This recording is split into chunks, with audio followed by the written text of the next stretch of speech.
राधे राधे प्यारे भक्तों, जय हनुमान जी। प्यारे भक्तों, आप सभी को अपनी यूट्यूब चैनल रोहिणी ज्ञान में हार्दिक स्वागत है। भगवान हनुमान जी की कृपा सदा आप और आपके परिवारजनों पर बनी रहे। आप सभी का दिन शुभ और मंगलमय हो। आज हम प्रस्पान करेंगे मंगलवार प्रेत कथा। कथा सुनने से पहले आप सभी से अनुरोध है कि कमेंट बॉक्स में जय हनुमान जी जरूर लिखेगा और लाइक कर चैनल को सब्सक्राइब कीजिएगा। तो चलिए अब प्रस्पान कीजिए, ध्यान पूर्वक इस कथा को सुनिएगा। व्यास जी ने कहा, एक बार नेवर्षि तीर्थ में 80,000 मुनि एकत्रित होकर पुराणों के ज्ञाता श्री सूत जी से पूछने लगे, हे महामुनि, आपने हमें अनेक पुराणों की कथा सुनाई है। अब आप कृपा करके हमें ऐसा व्रत और कथा बताइए जिनके करने से संतान की प्राप्ति हो तथा मानुष को रोग शोक अग्नि सोरह दुख आदि का भय दूर हो, क्योंकि कल युग में सभी जीवों की आयु बहुत कम है। फिर इस पर उन्हें रोग चिंता के कष्ट लगे रहेंगे तो वह श्री हरि के चरणों में अपना ध्यान कैसे लगा सकेंगे।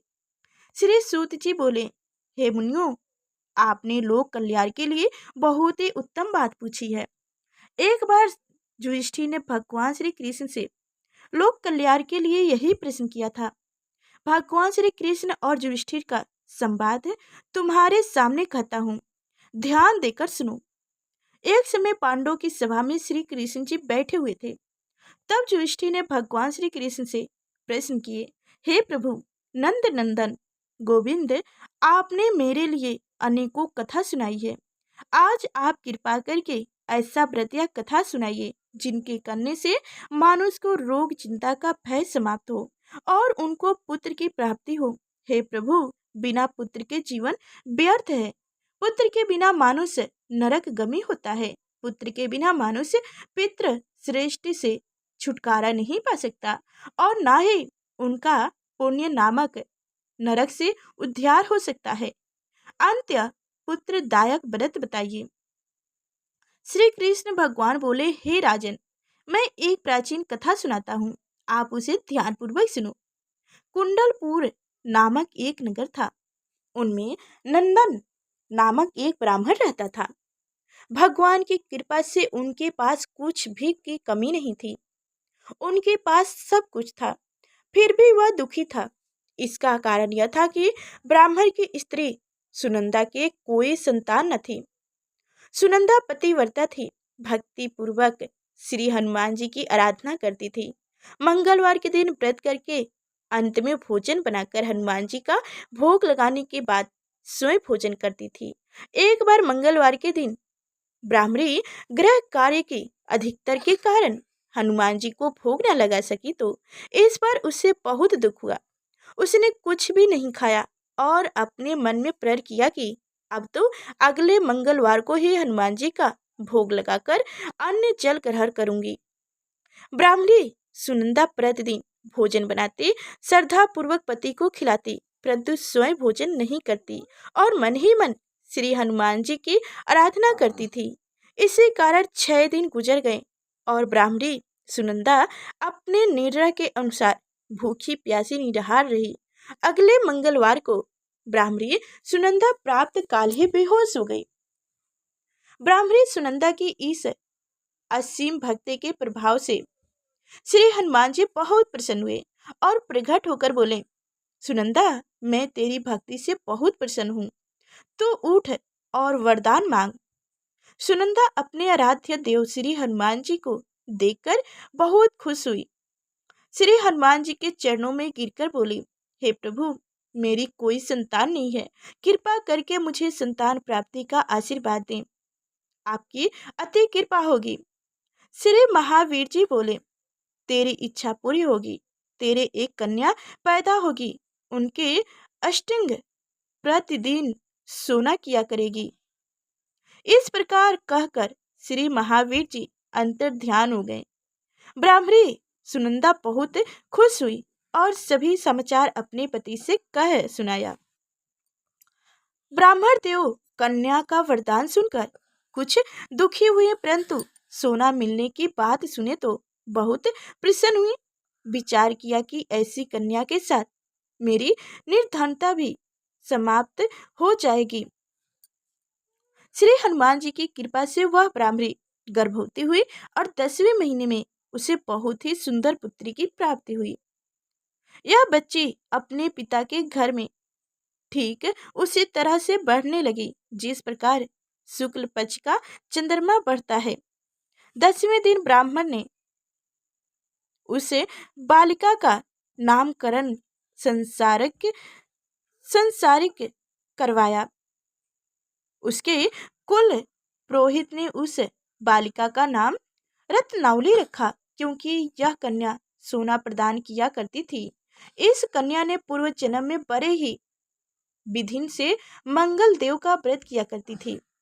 रत्नावली का अनष्ट बहुत सा सोना देता था। उस सोने से नंदा ब्राह्मण बहुत ही धनवान हो गया। अब ब्राह्मणी भी बहुत अभिमान करने लगी थी। समय बीतता रहा। अब रत्नावली 10 वर्ष की हो चुकी थी। एक दिन जब नंदा ब्राह्मण प्रसन्नचित्त था, तब सुनंदा ने अपने पति से कहा, मेरी पुत्री रत्नावली विवाह के योग्य हो गई है। अंत आप कोई सुंदर तथा योग्य वर देखकर इसका विवाह करा दें। यह सुनकर ब्राह्मण बोला, अभी तो रत्नावली बहुत छोटी है। तब ब्राह्मणी बोली, शास्त्रों की आज्ञा से कि कन्या 8वें वर्ष में, गौरी 9वें वर्ष में, रोहिणी 10वें वर्ष में, कन्या इनके पश्चात रजसावला हो जाती हैं। गौरी के दान से पाताल लोक की प्राप्ति होती है, रोहिणी के दान से वैकुंठ लोक की प्राप्ति होती है, कन्या के दान से इंद्रलोक में सुखों की प्राप्ति होती है। अगर हे पतिदेव रजसावला का दान किया जाता तो घोर नरक की प्राप्ति होती है। इस पर ब्राह्मण बोला, अभी तो रत्नावली मात्र 10 ही वर्ष की है और मैंने तो 16-16 साल की कन्याओं के विवाह कराए हैं, अभी जल्दी क्या है। तब ब्राह्मणी सुनंदा बोली, आपको तो लोभ अधिक हो गया है। शास्त्रों में कहा गया है कि माता पिता और बड़ा भाई रजसावला कन्या को देखते हैं तो वह अवश्य नरकगामी होती हैं। तब ब्राह्मण बोला, अच्छी बात है, कल मैं अवश्य ही योग्य वर की तलाश में अपना दूत भेजूंगा। दूसरे दिन ब्राह्मण ने अपने दूत को बुलाया, आज्ञा दी कि जैसी सुंदर मेरी कन्या है वैसे ही सुंदर वर के लिए तलाश करो। दूत अपने स्वामी की आज्ञा पाकर निकल पड़े। पंपुर नगर में उनके एक सुंदर लड़की को देखा। यह बालक एक ब्राह्मण परिवार का बहुत गुणवान पुत्र था। इसका नाम सुमेश्वर था। दूत ने इस सुंदर एवं गुणवान ब्राह्मण पुत्र के बारे में अपने स्वामी को पूर्व विधि विधान से बता दिए। ब्राह्मण नंदन को भी सुमेश्वर अच्छा लगा और फिर शुभ मुहूर्त में विधि पूर्वक कन्यादान करके ब्राह्मणी संतुष्ट हुए। परंतु ब्राह्मण के मन में तो लोभ समाया हुआ था। उनके कन्यादान तो कर दिया था, पर वह बहुत दुखी भी थे। उनके विचार की रत्नावली तो अब चली जाएगी और मुझे इससे जो सोना मिलता था वह अब मिलेगा नहीं। मेरे पास जो धन था कुछ तो इनके विवाह में खर्च हो जाएगा और जो शेष बचा है वह कुछ दिनों पश्चात समाप्त हो जाएगा। मैंने तो इसका विवाह करके बहुत बड़ी भूल कर दी है। अब कोई ऐसा उपाय हो कि रत्नावली मेरे घर में ही बनी रहे, अपनी ससुराल न जाए। लोभ रूपी राक्षस ब्राह्मण के मस्तिष्क पर छाया जा रहा था। रात्र भर अपनी सैया पर बेचैनी से करवटें बदलते बदलते उसने एक बहुत ही बुरा निर्णय लिया।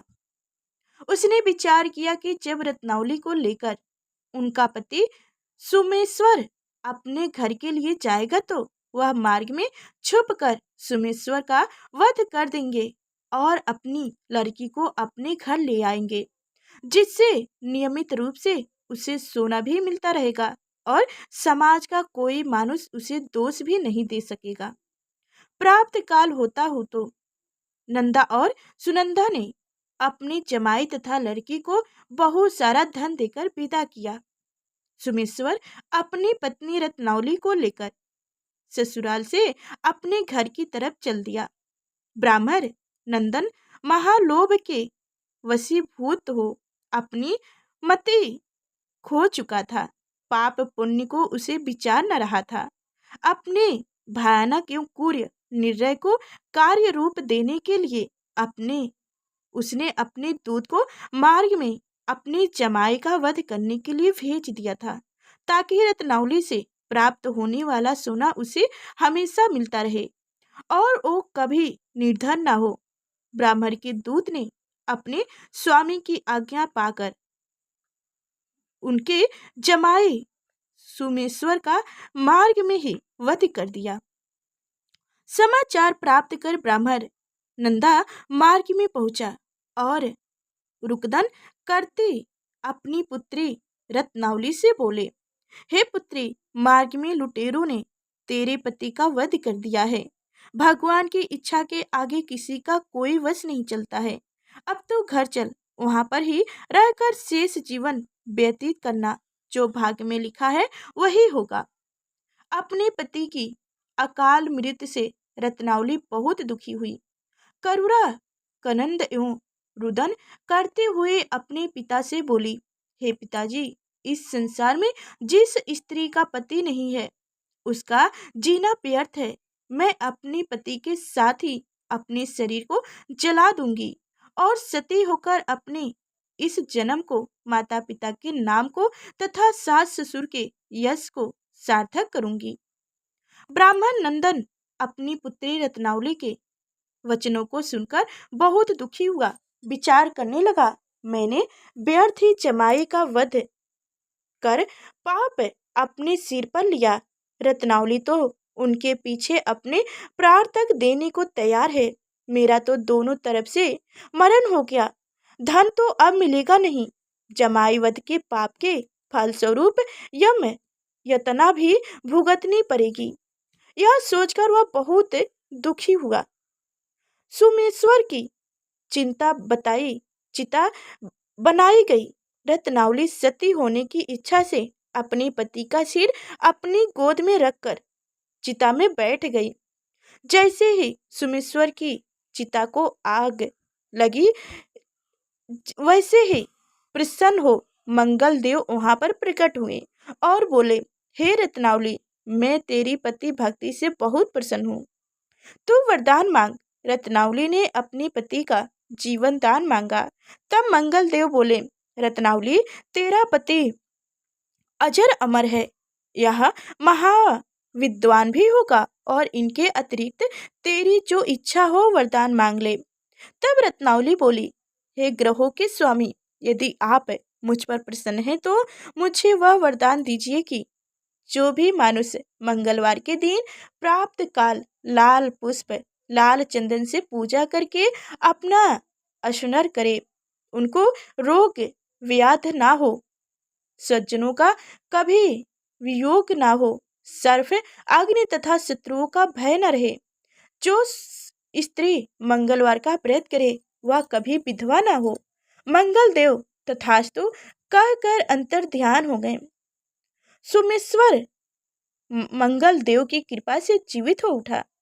रत्नावली अपने पति को पुण्य प्राप्त कर बहुत प्रसन्न हुई और मंगल देव का व्रत प्रत्येक मंगलवार को करके व्रत राज्य और मंगल देव की कृपा से इस लोक में सुख ईश्वर को भोगती हुई ऐसो को भोगती हुई अंत में अपने पति के साथ स्वर्ग लोक को चली गई।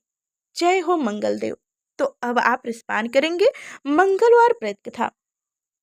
एक ब्राह्मण दाम्पत्य की कोई संतान न थी, जिनके कारण पति पत्नी दुखी थे। वह ब्राह्मण हनुमान जी की पूजा हेतु वन में चला गया। पूजा के साथ महावीर जी से एक पुत्र की कामना प्रकट की। घर पर उसकी पत्नी मंगलवार व्रत पुत्री की प्राप्ति के लिए किया करती थी। मंगलवार के दिन व्रत के अंत में भोजन बनाकर हनुमान जी को भोग लगाने के बाद स्वयं भोजन ग्रहण करती थी। एक बार कोई व्रत आया जिसके कारण ब्राह्मणी भोजन न बना सकी, तब हनुमान जी का भोग भी नहीं लगाई। वह अपने मन में ऐसा प्रण करके सो गई कि अब अगले मंगलवार को हनुमान जी को भोग लगाकर अन्न ग्रहण करूंगी। वह भूखी प्यासी 6 दिन पड़ी रही। मंगलवार के दिन तो उसे मूर्छित आ गई। तब हनुमान जी उसकी लगन और निष्ठा को देखकर अति प्रसन्न हो गए। उन्होंने उसे दर्शन दिया और कहा, मैं तुमसे अति प्रसन्न हूँ। मैं तुमको एक सुंदर बालक देता हूँ जो तेरी बहुत सेवा करेगा। हनुमान जी मंगलवार को बाल रूप में उनको दर्शन देकर अंतर्ध्यान हो गए। सुंदर बालक पाकर ब्राह्मणी अति प्रसन्न हुई। ब्राह्मणी ने बालक का नाम मंगल रखा। कुछ समय पश्चात ब्राह्मण वन से लौटकर आए। तत्पश्चात सुंदर बालक को घर में किंडा करते देखकर वह ब्राह्मण पत्नी से बोले, यह बालक कौन है? पत्नी ने कहा, मंगलवार के व्रत से प्रसन्न होकर हनुमान जी ने दर्शन दे मुझे बालक दिया है। पत्नी की बात छल से भरी जान उनके सोच या कुटत्य अविचरित अपनी कुलच्छ छुपाने के लिए बात बना रही है। एक दिन उसका पति कुआं पर पानी भरने चला जाता है। पत्नी ने कहा कि मंगल को भी साथ ले जाओ। वह मंगल को साथ ले चला और उनको कुआं में डालकर वापस पानी भरकर आया तो पत्नी ने पूछा कि मंगल कहाँ है? तभी मंगल मुस्कुराता हुआ घर से आ गया। उनको देख ब्राह्मण आश्चर्यचकित हुए। रात्रि में उनके पति से हनुमान जी ने स्वप्न में कहे, यह बालक मैंने दिया है। तुम पत्नी को कुलट क्यों कहते हो? पति यह जानकर बहुत खुश हुआ। फिर पति पत्नी मंगलवार का व्रत करने लगे। जय शिव शंकर, जय मां पार्वती। जो भी पति पत्नी मंगलवार के व्रत को रखते हैं, जो हनुमान व्रत को करते या पढ़ते, कथा को सुनते हैं और नियमित से व्रत रखते हैं, उनके हनुमान जी की कृपा से सब कष्ट दूर होकर सर्व सुख प्राप्त होते हैं। जय हनुमान जी। प्यारे भक्तों, आप सभी को हमारी कथाएं कैसी लगी कमेंट बॉक्स में जरूर बताइएगा और लाइक कर चैनल को सब्सक्राइब कीजिए।